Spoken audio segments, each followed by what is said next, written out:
Well, obviously, Charlie and I have thought a few times about why do we do what we do when we don't need the money at all, and we jump out of bed excited about what we're going to do every day. And why is that the case? Well, we get the opportunity to paint our own painting every day, and we love painting that painting, and it's a painting that'll never be finished. And you know, if we had somebody over us that was saying, "Why don't you use more red paint than blue paint?"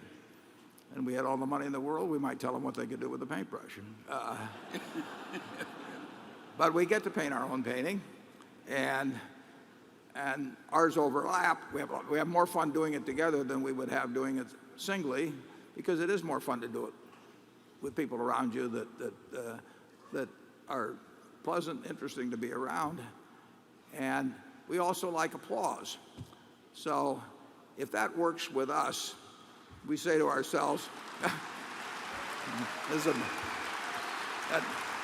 that was not a brazen. If that works for us, why shouldn't it work for a bunch of other people who have long been doing what they like to do, and now in many cases have all the money they possibly need, but still they may have to sell us their business for one reason or another, connect with family or taxes, who knows what else, but they really like what they've been doing. That's the reason, probably the reason they've been so good at it, part of the reason they've been so good at it.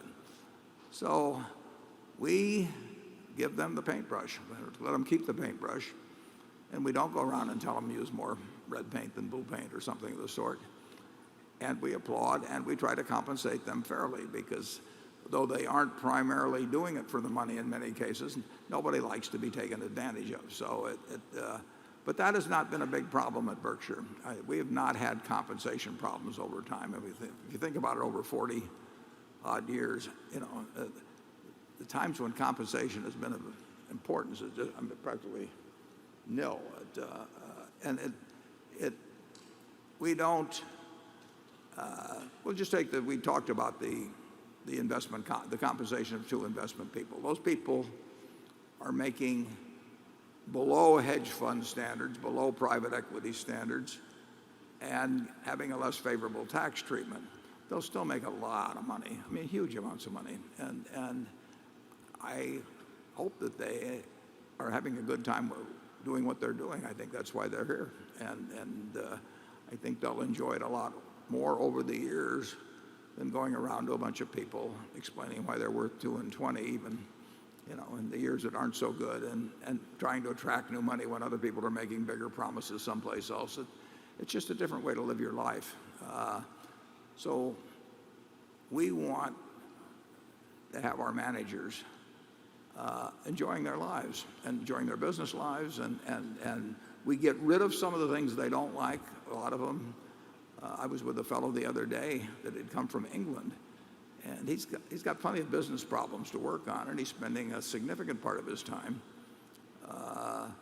talking to investors, which doesn't no good. I mean, I'll be talking to customers or employees or something, but I think a number of managers may have to spend time talking to lawyers or talking to bankers or talking to investors, and what they really like to do is run their businesses, and we give them the best opportunity to do that. So I can't put passion into somebody about their jobs, but I can certainly create a structure that will take that passion away from them.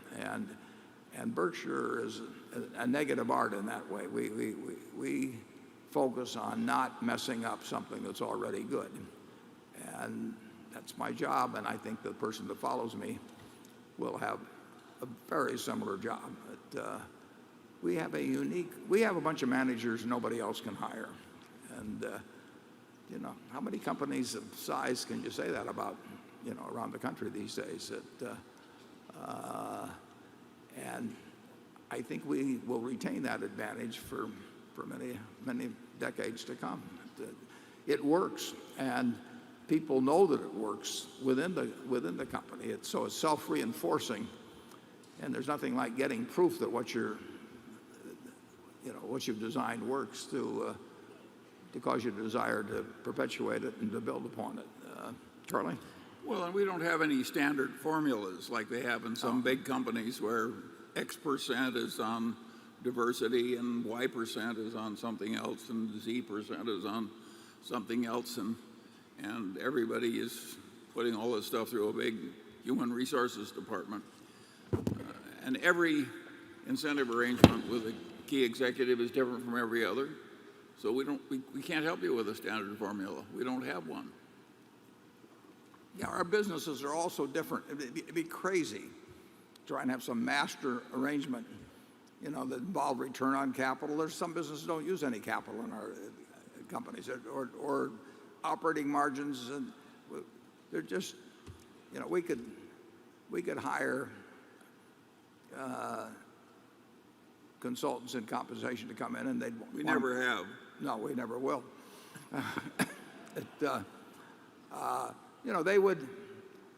They would want to please the people they were working for and get referred elsewhere. I mean, I will guarantee you that if you go into many corporations, if you've got a comp committee, it meets periodically, and the human relations VP comes in and probably suggests a compensation consultant to take. And who does the human relations VP want to? Whose approval do they want? The CEOs. Whose approval does the compensation consultant want? Well, they want to get recommended elsewhere by the CEO and the human relations VP. So what kind of assistant do you get? You get what I call ratchet, and bingo. We're not going to have any of that at Berkshire. And like I say, it's worked very well. Now, we have people who make lots of money at Berkshire. I mean, we've got numbers in 8 figures, and a page and a half or so. I saw it the other day that would be at $1 million or and over, and we'll have more. But it does relate to logical measures of performance in practically all cases, and the amount of time we spend on it is just still. I am the compensation committee for 60 or 70 people, and I'm not overworked. Anything further on that, Charlie? Well, in past years, I've made the remark about compensation consultants that prostitution would be a step up for them. Okay. Charlie's also in charge of diplomacy at Berkshire. We told you we get to everybody in terms of offending them before the day was over. Didn't even take till 3:30.